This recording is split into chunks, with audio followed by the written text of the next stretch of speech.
할렐루야. 예, 주님을 찬양합니다. 우리 감사주일입니다. 무엇보다도 감사하는 시간이 됨을 진짜 감사드리고요. 우리 무엇보다도 하나님께 감사드리고, 그리고 또 여러분 하나님께 감사드리죠. 그리고 또 우리가 감사해야 되는 것은 이제 이 사람에 대한 감사예요. 어느 기사를 보니까 한 사람이 한 4층 건물에서 매달려서 떨어지려고 하는 거예요. 근데 사람들이 이제 밑에서 막 큰일 났다 걱정하고 있는데 그 사람이 떨어졌는데 다른 사람이 그 자리를 떨어지니까 피하는데 한 사람은 그 자리에서 남아서 그 사람을 받아냈대요. 그래서 그 사람은 살았는데 그 한 사람 받은 사람은 그 충격에 불구가 됐다는 거예요. 그러니까 여러분 그런 상황에서 이제 이 살아난 사람이 그 자기를 살려준 사람에게 은혜를 입었잖아요. 그래서 평생 그를 돌봐줬다는 거예요. 그러니까 감사를 잊지 않는 거죠. 은혜를 잊지 않는 거죠. 그래서 우리가 사람에 대한 감사 참 중요합니다. 하나님께 감사하는 것 어찌 보면 믿음의 사람으로 이 감사절을 맞아서 당연한 것일 수 있는데 또 우리 사람에게 감사하는 그것을 또 우리는 잊어버리면 안 돼요. 자, 그래서 그런 의미에서 우리 옆에 분에게 한번 그렇게 고백해 봅시다. 감사합니다. 예. 순간 그러죠. 이 사람에게 내가 뭐가 감사하지? 근데 일단 감사하십시오. 그러고서 생각해 보세요. 이제 감사할 게 많을 거예요. 자, 여러분 이 추수감사절을 맞아서 우리가 기쁨과 감사로 예배를 드리게 되는데 이 가을은 추수의 계절입니다. 이제 우리 주변에도 가을 거지가 거의 다 끝나가는 걸 보게 되는데 이 곡식을 거둬들이는 기쁨을 누가 알 수 있을까요? 추수를 해본 사람만 알 수 있어요. 그 기쁨을 가장 많이 아는 사람들이란 요즘에 직장인이나 또 일하는 분들도 마찬가지겠습니다만 또 비유로 말한다면 농부들을 우리가 들을 수 있을 것 같아요. 농부가 이른 봄부터 땅을 개간하고 씨를 뿌린 후에 인내하고 기다리다가 추수를 하게 되잖아요. 저도 어릴 적에 이제 농부의 아들로 자라나서 그 추수의 기쁨을 어느 정도 알 수 있었어요. 당시는 어린아이였지만 그 벼를 베고 탈곡을 한 후에 그리고 창고에 들이잖아요. 우리 고향에서는 그걸 광에 들인다는데 광에다가 그 벼를 갖다 들여놓고 다 추수 끝내고 나면 아버지의 얼굴, 어머니의 얼굴에서 비춰지는 그 기쁨, 그것을 이제 볼 수가 있었어요. 여러분 이처럼 추수의 기쁨과 감사를 느낄 수 있는 사람이 어떤 사람이냐 하면 직접 씨를 뿌리고 수고한 사람이 그 추수의 기쁨과 감사를 누릴 수 있다 하는 사실이에요. 자기 땅에 씨를 뿌리고 거름을 주고 또 물을 주고 그 곡식을 기른 사람이 추수의 기쁨을 누릴 수 있게 된다 하는 것입니다. 그래서 농사를 짓는 사람이 있고 예를 들어서 농사 짓는 사람이 있고 품삯을 벌기 위해서 일을 하러 온 사람이 있다고 해보십시오. 농사가 잘 되어서 풍년이 되었어요. 근데 주인이 그걸 보고 어떨까요? 기쁘겠죠. 풍년이 되었으니까. 요새는 풍년되어도 어떤 그 판로가 잘 마련되어 있지 않아서 또 안타까운 소식도 있지만 일단 풍년이 되면 흉년보다는 훨씬 기쁠 거 아니에요. 그런데 여러분 그 품삯을 받기 위해서 일을 하러 온 사람은 어떨까요? 그 곡식을 보면서 풍년으로 맺어진 곡식을 보면서 기쁠까요? 예? 기쁠 수도 있겠죠. 마음이 정말 넓은 사람, 그 사랑이 많은 사람, 정말 나의 일처럼 기뻐할 수 있겠지만 오히려 여기 일거리 되게 많겠다 오늘. 그러면서 기뻐하기보다는 오히려 더 마음이 좀 심란해질 수가 있어요. 이게 무슨 말씀이냐 하면 직접 씨를 뿌리고 수고한 사람만이 이 추수의 기쁨을 누릴 수 있다 하는 것입니다. 할렐루야. 예, 그래요. 그런 기쁨을 우리가 누려야 돼요. 그리고 추수할 때 또 깨닫게 되는 것이 있는데 심은 대로 거두게 된다는 거예요. 콩 심은 데 콩 나고 팥 심은 데 팥 난다는 속담처럼 심는 대로 거두게 됩니다. 마태복음 25장에 보면 달란트의 비유가 나와요. 여러분 잘 알고 계실 것 같아요. 그 중에 한 달란트 받은 사람, 마지막에 나오는 한 달란트 받은 사람은 그 한 달란트를 땅속에 그냥 묻어두었단 말이에요. 그리고 나서 주인이 왔는데 주인이 돌아와서 맡긴 것을 찾아요. 5달란트 받은 사람, 2달란트 받은 사람 다 2배씩 남겼어요. 근데 1달란트 받은 사람은 그냥 1달란트를 내어놔요. 그러면서 뭐라고 말하냐면, 그러니까 그것을 받아들였을 때 주인이 깜짝 놀랐을 거예요. 왜냐하면 5달란트, 2달란트 받은 사람은 다 배를 남기고 열심히 수고했는데 이 1달란트 받은 사람은 그대로거든요. 그래서 이 1달란트 받은 사람이 이런 말을 해요. 주인님은 심지 않은 데서 거두고 해치지 않은 데서 모으는 줄을 내가 그렇게 알고 있었어요. 여러분, 이 말은 변명에 가까워요. 그러니까 이 사실을 알고 주인이 뭐라고 합니까? 약하고 게으른 종아. 그렇게 책망하잖아요. 그러니까 부지런히 심을 수 있었을 때에 놀았고 심지 않았어요. 그러니까 게을러서 심지 못했다는 거예요. 그래서 여러분, 당연한 얘기지만 심지 않으면 거둘 것도 없어요. 이 추수의 계절에 우리는 그걸 또한 생각하게 됩니다. 우리 시편 126편 5절 말씀인데요. 함께 읽어보실까요? 눈물을 흘리며 씨를 뿌리는 자는 기쁨으로 거두리로다. 아멘. 자, 이 시편 기자는 씨를 뿌리기도 힘든 정말 어려운 상황이었을 거예요. 그러니까 눈물을 흘리죠. 어쩌면 그 씨가 먹을 것이었는지 몰라요. 그러면서 그렇게 어려운 상황이지만 씨를 뿌렸어요. 그럼에도 불구하고 씨를 뿌리는데 이것은 왜 그러냐면 추수의 기쁨을 알고 추수할 것을 기대하고 있기 때문에 눈물을 흘리면서라도 씨를 뿌리는 거예요. 그래서 이 말씀을 통해서도 우리가 깨닫는 것은요, 심을 수 있을 때 심어야 한다는 거예요. 심지 않으면 거둘 수 없기 때문입니다. 그리고 또한 무엇보다도 잊지 말아야 할 것은 거두게 하시는 분은 하나님이시다. 이거를 우리가 인정해야 합니다. 이것을 우리는 추수의 은혜다라고 말을 할 수 있을 것 같은데, 사람이 여러분 아무것도 안 하는 것은 아니에요. 수고하고 애를 쓰고 그러죠. 그러나 힘쓰고 애를 써도 안 되는 것은 어쩔 수 없어요. 그러니 추수하게 하셨다는 것은 하나님의 은혜가 아닐 수가 없는 겁니다. 그래서 요한복음 15장에 보면 우리 아버지 되신 하나님을 농부라 이렇게 비유하고 있어요. 사도 바울은 또 고린도전서 3장 6절에 보면 이런 말을 해요. 나는 심었고 아볼로는 물을 주었다. 그러나 오직 자라게 하시는 이는 하나님이시다. 이것을 말하고 있는데요. 바울이나 아볼로나 다른 종들이 수고를 하지 않은 것은 아니에요. 애를 썼어요. 그러나 자라게 하시는 이는 주님이시다. 이걸 고백하고 있습니다. 그래서 우리가 이 추수감사절에도 추수하게 하시는 하나님, 이것은 오로지 주님의 은혜다. 내가 힘을 써도 안 되는 거고 노력을 해도 안 되는 것인데 하나님께서 추수하게 하셨다. 이것은 또한 하나님의 은혜다라는 것을 기억하는 여러분 되기 바랍니다. 그래서 여러분, 오늘 아모스서의 마지막 부분을 읽었는데 이 부분에서도 보면 하나님의 은혜를 엿볼 수 있어요. 이 아모스서의 마지막은 은혜로 끝을 맺고 있습니다.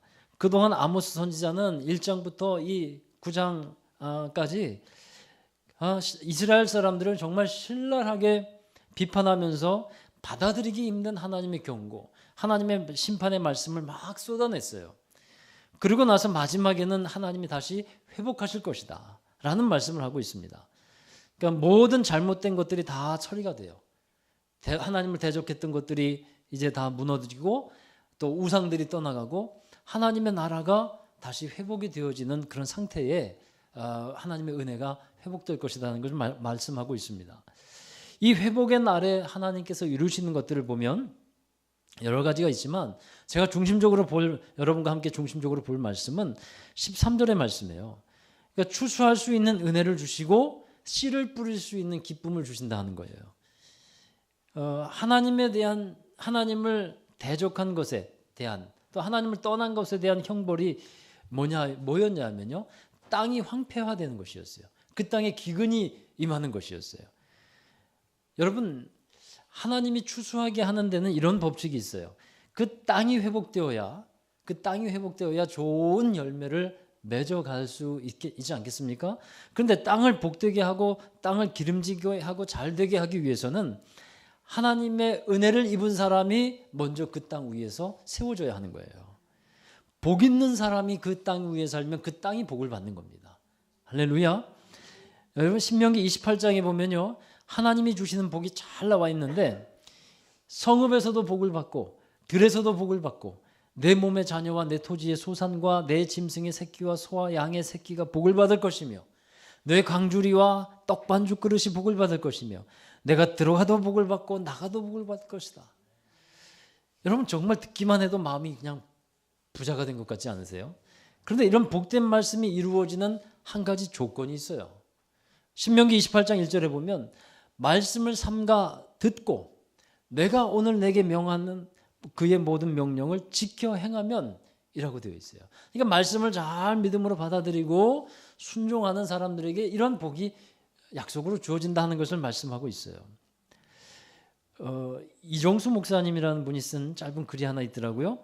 그분이 이제 겪었던 일을 이제 간증으로 짧게 쓴 글인데, 그분이 용인의 이 원산면 독성리 성리교회에서 목회할 때 이런 일이 있었다고 해요. 이 독성리 마을은 아랫말에 30호, 윗말에 30호로 구성되어 있대요. 근데 윗말 주민들은 대부분 교인이고 아랫말 주민들은 대부분 교회에 나오지 않는데요. 그래서 윗말 사람들은 아무리 바쁜 농사철이라고 해도 주일날은 일하지 않는데요. 주일날은 다 교회 가는 거예요. 근데 아랫말 사람들은 어떨까요? 주일날에도 평일날과 다름없이 열심히 일을 하는 거예요. 그러니까 아랫말 사람들은 윗말 사람들보다 1년에 한 50여일을 더 일을 하는 거래요. 그런데 가을 추수 때가 되면 그 추수의 한 결과를 보면요, 해마다, 이게 한 해만 그런 게 아니라 해마다 이상한 결과가 나타났대요. 아랫말 사람들이 한 추수보다 윗말 사람들이 한 추수가 더 아주 실하고 그리고 양도 많다는 거예요. 이 목사님이 그것을 본 것은 두 해에 걸쳐서 봤다는데 두 번 다 윗말의 추수가 많았고 곡식도 너무도 잘 됐다는 겁니다. 근데 아랫말 사람들의 얘기를 들어보니까 그 두 해만 그런 게 아니라 해마다 그렇다는 거예요. 해마다. 그래서 이 아랫말 사람들은 한 마지기당 평균 2.5에서 2.8 가마니의 쌀을 거두는데 윗말 사람들은 한 마지기당 2.8에서 3 가마니의 쌀을 수확한다는 거예요. 그래서 하루는 이런 일이 있었대요. 아랫말에 형남이 아버지가 어느 날 술 한 잔 걸치고 와가지고 교회로 찾아왔대요. 그리고서 이 목사님에게 하는 말이, 목사님 무언가 이상하다는 거예요. 분명히 윗말 사람들이 이 아랫말 사람들에게 뭔가 숨기고 있다는 거예요. 뭐 농사하는 비법이나 뭐를 이렇게 숨기고 있다는 거예요. 그렇지 않고서는 어떻게 이렇게 다 똑같은 논인데 해마다 윗말 사람들 논에서 나는 쌀이 아랫말 사람들에서 나온 쌀보다 더 실하고 또 양도 많을 수 있냐 하는 것입니다. 그러면서 아무래도 윗말 사람들이 뭔가 속이고 있는데 치사하다는 거죠. 그래서 목사님이 윗말 사람들이 교인이니까 그걸 잘 알고 교육해달라는 것이었어요. 그래서 이 목사님이 그게 진짜 사실인가? 그리고 그 윗말에서 가장 농사를 많이 짓는 분을 이렇게 불러서 물어봤대요. 정말 솔직히 말해달라고, 무슨 비법이 있냐고. 그랬더니 이분이 그렇게 얘기를 하더래요. 비법이라는 게 어디 있겠습니까? 솔직히 다 아는 일인데 아랫말 사람이나 윗말 사람이나 우리가 몇 대에 걸쳐서 함께 살아가고 있는 사람들인데 농사 짓고 살아가는 사람인데 속이고 말고 할 게 뭐가 있냐고요. 저 사람들 논과 우리 논과 다른 게 뭐가 있냐고. 다 붙어 있고 다 똑같은데 무슨 농약을 치는지 무엇을 하는지 다 알고 있는데 속일 게 어디 있냐고 그러더라는 겁니다. 분명히 그런 일들이 있었대요. 이상한 일이죠. 그래서 아랫말 사람들은 무조건 쉬는 주일날 1년이면 50여일을 더 일했음에도 불구하고 추수한 것은 윗말 사람들이 더 많았다. 이런 간증을 이제 적어놨어요. 물론 여러분 다른 일들 가운데 상대적으로 매번 이런 일들이 일어나는 것은 아닐 수 있지만 윗말 사람들이 경험한 하나님은 어떤 분일까요? 믿음으로 살았더니 하나님께서 땅에 복을 주시더라. 이 하나님을 분명히 경험해 가는 것입니다. 자, 여러분, 그리고 이렇게 추수의 기쁨을 하나님께서 이제 회복시켜요. 그런 다음에 하나님은 다시 씨를 뿌릴 수 있도록 하신다는 말씀을 하고 있습니다. 우리 9장 13절의 말씀 함께 읽어보도록 합니다. 여호와의 말씀이니라. 보라, 날이 이를지라 그때에 파종하는 자가 곡식 추수하는 자의 뒤를 이으며 포도를 밟는 자가 씨 뿌리는 자의 뒤를 이으며 산들은 단포도주를 흘리며 작은 산들은 녹으리라. 자, 이 말씀 중에 파종하는 자가 추수하는 자의 뒤를 잇는다고 말씀하고 있어요. 이것은 그만큼 이제 수확이 많을 것이다, 풍성할 것이다 하는 것을 말을 하고 있지만 하나님의 은혜 아래서 회복되는 것을 말한다면 이 소망이 회복되는 것을 또한 말하고 있습니다. 여러분, 씨를 뿌린다는 것은요, 소망을 갖고 사는 사람들이 하는 일이에요. 농부가 씨를 뿌리면서 추수할 때 풍성한 결실을 소망하면서 씨를 뿌립니다. 작은 구멍가게를 시작하더라도요, 그것이 잘 될 것을 기대하면서 시작을 하잖아요. 그게 씨를 뿌리는 사람들의 마음이에요. 근데 삶이 무력하고 절망에 빠진 사람들을 보십시오. 그들은 소망이 없어요. 소망을 잃어버렸어요.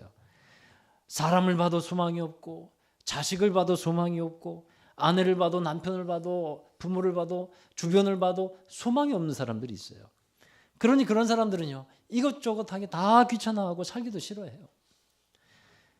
이스라엘 백성들이 이제 우상을 섬기고 하나님을 떠나면서 아수르라고 하는 나라에게 정복을 당하고 그 민족이 유린을 당했어요. 그때 소망을 다 잃어버린 겁니다. 그러나 다시 하나님이 나라를 되찾게 하시고 돌아오시게 하는 때 그때 소망을 갖게 하실 것이라는 말씀이에요. 그래서 씨를 뿌린다는 것은 소망을 뿌린다는 것인데, 여러분 오늘 예배 드리면서 우리 찬양도 같이 했습니다만 498장 찬송가 이 몸의 소망 무언가라는 찬송이 있죠. 이 찬송을 작곡한 사람이 영국의 에드워드 모트라는 사람이에요. 이 모트는 이 캐비닛 제조공으로 일하던 사람이었는데 그가 굉장히 열등감이 많았다 그래요. 그래서 늘 열등의식, 그러다 보니까 불평, 원망 이런 거로 가득 차 있어요. 소망도 없고요. 삶에 전혀 의미나 소망이 없어요. 그러던 어느 겨울날 그가 거리를 막 그렇게 소망 없이 배회하다가 어느 교회 안으로 들어갔어요. 그 목사님이 그날 설교하는 내용이 뭐였냐면 거듭나는 돌이라고 하는 설교를 하고 있었는데 그 말씀을 듣는 순간 그래, 나도 거듭나야 한다, 이런 강렬한 소망을 가지게 되었어요. 그때 성령께서 그의 마음의 문을 여셨고 그 순간에 그는 예수님을 영접을 합니다. 그 후에 그는 이렇게 고백을 해요. 이제 내 망치 소리는 이제 노래하기 시작했다. 내 망치는 이제 춤을 춘다. 그리고 내 눈동자에는 생기가 돌고 마음속에는 생수가 솟는다. 예수님께서 내 마음에 오셨기 때문이다. 나는 거듭났다. 이렇게 고백하고 있습니다. 여러분, 하나님의 나라에 대한 확실한 소망을 그가 가졌어요. 그는 여전히 전에 하던 일을 계속하고 있었지만 이미 전에 자기가 하던 일과 지금 거듭나서 자기가 하는 일과는 질적으로 차이가 다른 것이었어요. 완전히 행복한 일꾼으로 변화가 되었습니다. 그러다 보니까 삶도 점점 풍요로워졌어요. 그래서 그가 일을 하던 그 목공소 있잖아요. 그가 그의 소유가 됐대요. 그리고 점점 그 사업이 커져서 성공적인 사업가가 되었는데 그때 그 예수님을 만나서 그 주신 그 첫사랑, 그 감격을 기억하면서 감사의 찬송시를 지었는데 그게 이 몸의 소망 무언가라는 찬양이었다고 합니다. 여러분, 하나님이 이루시는 회복의 역사는요, 먼저 이 예수님과의 만남을 통해서 이루어지는 것을 믿습니다. 그래야 합니다. 예수님을 만나고 소망을 갖고 살아가게 되는 거예요. 소망이 있는 사람에게 회복되는 것이 있다면요, 그 다음엔 즐거움, 기쁨이에요. 우리 로마서 12장 12절 말씀 한번 읽어보실까요? 소망 중에 즐거워하며 환난 중에 참으며 기도에 항상 힘쓰며. 여러분, 그리스도인의 능력이 바로 여기에 있습니다. 환난 중에서도 참고 기도할 수 있는 이유는요, 우리에게 믿음도 있고 소망이 있기 때문에 그래요. 하나님의 나라를 믿음으로 바라보고 소망하면서 사는 사람들이 그리스도인이기 때문에 우리에게 능력이 있는 것입니다. 이 땅에서 살아가고 있지만 땅의 것만 바라보는 것이 아니라 위의 것을 바라보며 사모하며 살아가는 사람들이기 때문에, 소망이 있기 때문에 우리에게는 환난 중에서도 즐거움과 기쁨으로 하나님을 기대하면서 기도할 수 있는 거예요. 자, 여러분, 우리가 이 추수의 기쁨과 씨를 뿌리는 이 파종의 소망을 얘기하고 있지만 사실 이 기쁨과 소망을 하나님이 갖고 계시다는 것을 우리는 또한 정말 기억해야 합니다. 우리 11절에 보면 이런 말씀으로 시작하고 있어요. 그날에 내가 다윗의 무너진 장막을 일으키고 그것들의 틈을 막으며 그것들의 허물어진 것을 일으켜서 옛적과 같이 세우시겠다, 이렇게 말씀하는데, 다윗의 장막은요, 하나님이 갖고 계신 기쁨과 소망을 잘 표현해 주고 있는 말씀이에요. 여러분, 하나님이 기뻐하시는 진정한 추수가 무엇일까요? 그게 바로 믿음의 사람들이에요. 믿음의 사람들이 되는 것, 이게 하나님이 가장 기뻐하시는 추수고 즐거움인 것입니다. 하나님을 기뻐하는 것, 그것이 하나님께서 바라시는 열매라는 거예요. 다윗의 장막이 바로 그런 특징을 갖고 있어요. 다윗은 정말 하나님을 사랑했던 왕인데, 또 하나님의 나라를 이루고자 했던 그런 왕인데, 이 다윗은 왕이 되고 나서 언약궤를 다윗성으로 모셔 들여오죠. 그리고 그곳에 성전을 지은 게 아니에요. 장막을 치고 그 안에 언약궤를 놓았어요. 그리고 이제 다윗이 그 안에 들어가서 하나님을 찬양하고 하나님의 임재 가운데 예배를 드리는 겁니다. 이게 다윗의 장막이에요. 그러니까 하나님의 은혜로, 하나님의 임재로 충만한 것이 다윗의 장막이에요. 이 아모스의 시대에 이런 다윗의 장막의 회복을 하나님이 기대하고 계시다 하는 것입니다. 예배가 무너졌어요, 그 시대가. 그 다음에 믿음이 회파된 시대예요. 다시 예배와 믿음을 회복하기를 바라시는 하나님의 소망인 것입니다. 하나님이 기대하시는 열매가 바로 이러한 것임을 우리가 기억하고, 이 추수감사절에 하나님께 감사하면서 우리가 예물도 드리고 예배하지만, 하나님이 가장 바라시는 열매는 바로 여러분의 믿음의 열매라는 것을 꼭 기억하시기를 바랍니다. 그래서 이 추수감사절에 한 번 더 마음에 새기기를 원하는 것은요, 한번 따라 하실까요? 열매 있는 신앙인이 되자. 아멘. 여러분, 우리가 이제 추수감사절 한 해를 결산하는 시간이 됐어요. 또 평가를 하게 됩니다. 어떤 것이 남았는가? 한번 진지하게 생각해 보세요. 내가 어떤 일을 했는가? 우리의 삶은 괜찮았는가? 삶을 뒤돌아보면서 평가를 한번 여러분 스스로 내려보시길 바랍니다. 여러분, 하나님께 맞추어진 또한 결산이 있어야 돼요. 하나님을 믿음으로써 내가 살아왔는데 그 믿음의 여정과 결과는 어떠했는가? 튼튼한 믿음으로 살아왔는지, 빈약한 믿음으로 살아왔는지, 믿음의 결산을 여러분 한번 해보시기 바래요. 나의 믿음은 올해도 잘 성장했는지 여러분 한번 또 되돌아보시기 바랍니다. 또 하나님을 예배하는 나의 예배는 더욱더 진실했는지, 하나님이 기뻐하시는 열매, 하나님이 찾으시는 열매가 정말 나에게 잘 맺어져 있는지. 여러분, 우리는 따라서 열매 맺는, 이런 하나님이 기뻐하시는 열매 맺는 사람이 되어야 한다는 것입니다. 어제 우리 청년들과 새가족 양육을 진행했어요. 한 주 남았는데 주일 점심시간에 하다 보니까 시간이 너무 촉박하고 부족해서 우리 토요일에 만나서 여유 있게 좀 은혜를 나눠보자, 말씀을 나눠보자 해서 3명의 청년과 함께 말씀을 이제 새가족 양육을 했는데, 이 3명의 청년이 어제 우리 예수님을 영접한다는 마음의 고백을 다 했어요. 또 그렇게 기도했어요. 여러분, 정말 기쁜 일이에요. 놀라운 일이에요. 이것처럼 기쁜 일이 없는 거예요.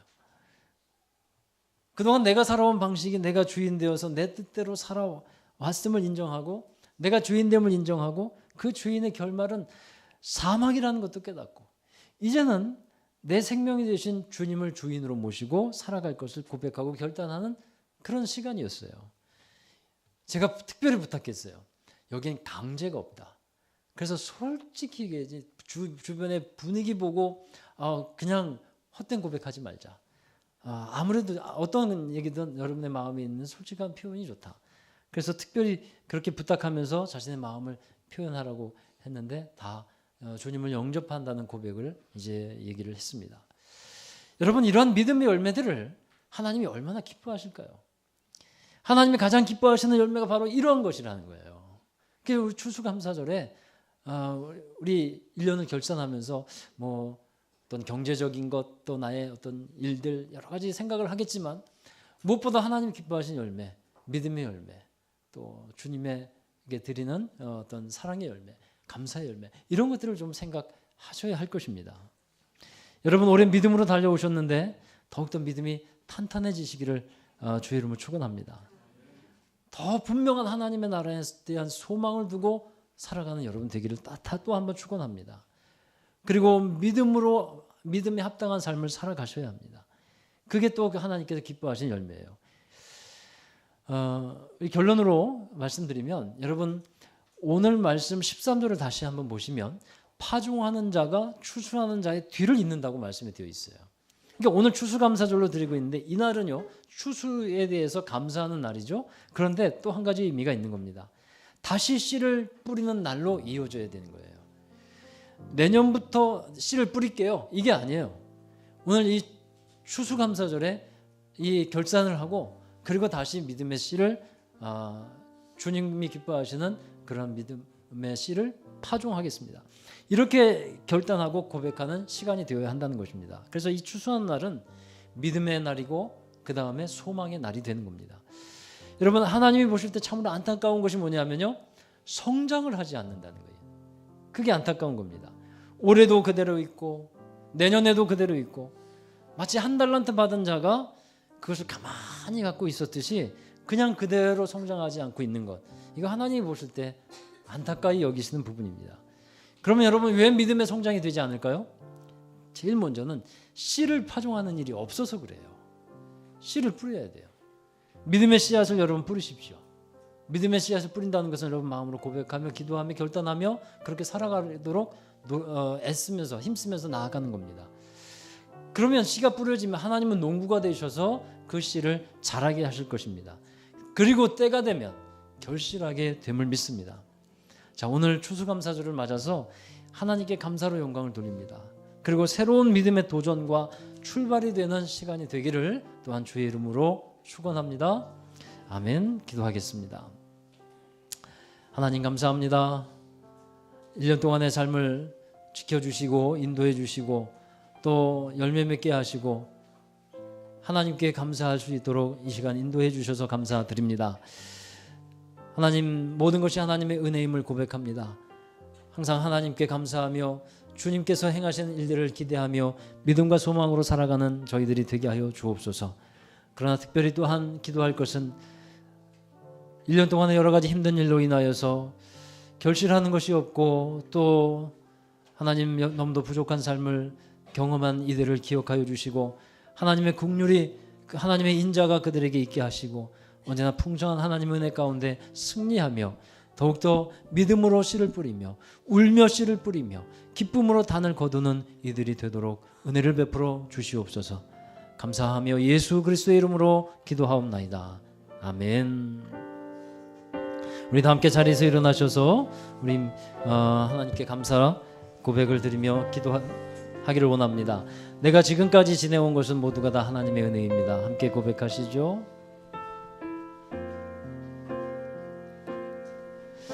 내가 지금까지 지내온 것은 주의 은혜라 주의 은혜라 지금까지 지내온 것은 내가 지금 하나님의 자녀된 것은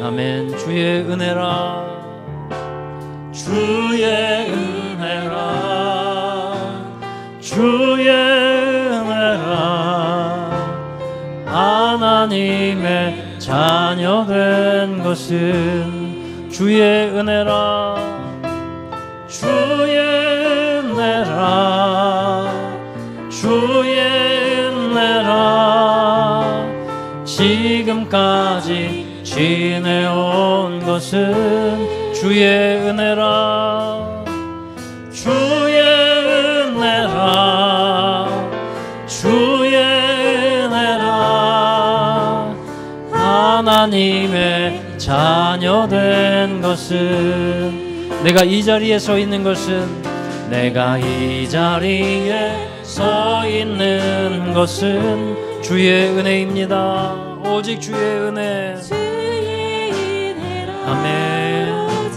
주의 은혜라 이 자리에 서 있는 것은 아멘. 주의 은혜라 주의 은혜라 주의 은혜라 이 자리에 서 있는 것 것은 아멘. 주의 은혜라 주의 은혜라 주의 은혜라 이 자리에 서 있는 것은. 자, 우리 함께 기도하십시다. 우리 살아온 것은 오직 하나님의 은혜입니다. 또 모든 것을 결산하게 하시고 또 열매 맺게 하신 것 우리의 공로 아닌 하나님의 은혜입니다. 그 사실을 우리 기억하면서 감사로 하나님께 다시 한번 고백하고, 그리고 이 시간 또한 믿음으로 파종하는 귀한 시간 되어야 하겠습니다. 내년에 하겠습니다, 다음에 하겠습니다, 이것이 아닙니다. 오늘 이 시간에 다시 한번 믿음으로 파종하며 다시 추수할 소망을 가지고 나아가야 합니다. 우리 이 시간에 다시 한번 이 감사와 소망을 우리 하나님께 올려드리며 우리 함께 기도하도록 하겠습니다. 기도하시겠습니다. 거룩하신 아버지 하나님, 참으로 감사와 영광을 올려드립니다. 모든 삶이 주님의 은혜임을 고백합니다. 우리가 일할 수 있는 것, 우리가 살아가는 모든 것, 우리의 가정, 우리의 자녀, 우리의 모든 환경들이 하나님의 은혜 아래 있음을 고백하며 감사와 영광을 올려드립니다. 내가 잘나서 되는 것이 아니고 내가 힘써서 되는 것이 아니고 오직 하나님의 도우심 속에서 되는 것임을 인정하며 그렇게 고백합니다. 하나님을 잘 섬기며 하나님의 말씀을 기억하고 주님의 은혜 아래 살아가는 사람들에게 하나님께서 주신 복과 은혜를 우리는 기억합니다. 하나님의 말씀을 청종하며 살게 하여 주시고 하나님의 귀한 역사를 아버지 하나님 믿으며 살아가게 하여 주셔서 하나님 모든 성읍에서도 복을 받고 하나님 모든 소산들이 복을 받으며 들어가도 나가도 복을 받으며 하나님의 귀한 은혜 가운데 살아가고 하나님의 복 주시는 은혜 가운데 살아가는 저희들이 되게 하여 주시옵소서. 우리의 모든 삶을 기억하시는 하나님께 영광 올려드립니다. 이 시간에 하나님 감사로 하나님께 영광을 돌렸습니다. 또한 하나님 이 시간에 믿음의 씨앗을 뿌리는 귀한 시간 되기를 원합니다. 심은 대로 거둘 수밖에 없는 그런 법칙을 기억하게 하여 주시고 우리가 심지 못함으로 하나님 거두지 못하는 것을 또한 깨닫고 이 시간 믿음으로 아버지 하나님 심으며 믿음으로 살아갈 수 있도록 저희들의 마음과 삶을 주장해 주실 때 하나님 그렇게 순종하며 나아가는 저희들이 되게 하여 주옵소서. 그렇게 결단하며 하나님께 올려드리는 믿음의 기도가 되게 하여 주옵소서. 아름다운 믿음의 그런 씨앗을 뿌리며 하나님의 귀한 영광을 드러내는 저희들 되게 하여 주옵소서. 하나님 감사합니다.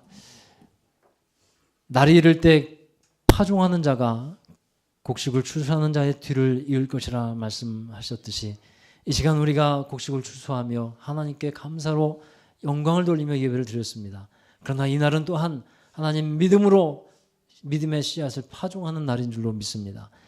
우리가 다시 한번 우리 한 해를 되돌아보며 하나님의 은혜에 감사하며 부족한 것도 있고 연약한 것도 있고 우리의 기대에 못 미치는 것도 있겠지만 그러나 그 모든 것 하나님의 은혜 가운데서 우리를 가장 잘 알고 계신 하나님께서 인도하신 그러한 손길이었음을 고백하며 날마다 감사하며 살아가는 저희들이 되게 하시고 특별히 하나님 감사로 하나님께 영광을 돌려싸우니 정말 저희들의 이 예배가 저희들의 삶이 하나님께 온전히 드려지는 삶이 되게 하여 주옵소서.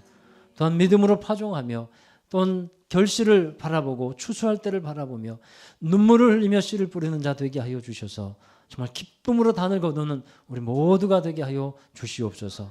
믿음의 아름다운 그러한 여정들을 하나님 기억하시고 축복하여 주옵소서.